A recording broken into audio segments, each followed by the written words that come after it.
Hello, good morning.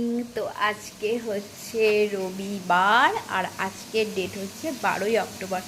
তো সকাল থেকে উঠে অনেক কাজ হয়েছে। শরীরটা আজকে একটুখানি ভালো, আর বড়মশাই তো বাড়িতে আছে, দুজনে মিলে করছি। দেখো, আগের সপ্তাহে মাটন হয়েছে, তার জন্য এই সপ্তাহে মাছই হলো। মাছের ঝোল হবে, এখানে কিছুটা মাছ ভাজা হয়েছে। আর হবে আজকে মানে ঢ্যাঁড়সটা বানাবো মাছের তেল দিয়ে। আর হবে হচ্ছে দুপুরে, তো বেশি কিছু রান্না হবে না। আর আজকে আমি অনেক দিন পর ডিম সেদ্ধ খেলাম। আর আজকে ও প্রায় 2 বালতি জামা কাপড় কেচে ছাদে দিয়ে এসছে। বাড়ি থাকলে আমাকে অনেক হেল্প করে। আর নিচে একটা দড়ি টাঙিয়ে দিয়েছি, কারণ বারবার করে ওপরে নিচে অসুবিধা। প্রথম 3 মাস তো একটু মানতে হবে বলো।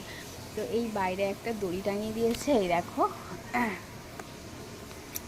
এখানে জামা কাপড়গুলো দিচ্ছি। তো আমাকে এখনও যারা সাবস্ক্রাইব করনি অবশ্যই সাবস্ক্রাইব করে দেবে, পাশে থাকা বেল আইকনটি ক্লিক করে দেবে, আমাকে অনেক অনেক ভালোবাসা দেবে। আমি অনু, আর আমি তোমাদের অনু, আর আমি বলছি ব্যান্ডেল থেকে। তো চলো, টাটা টাটা।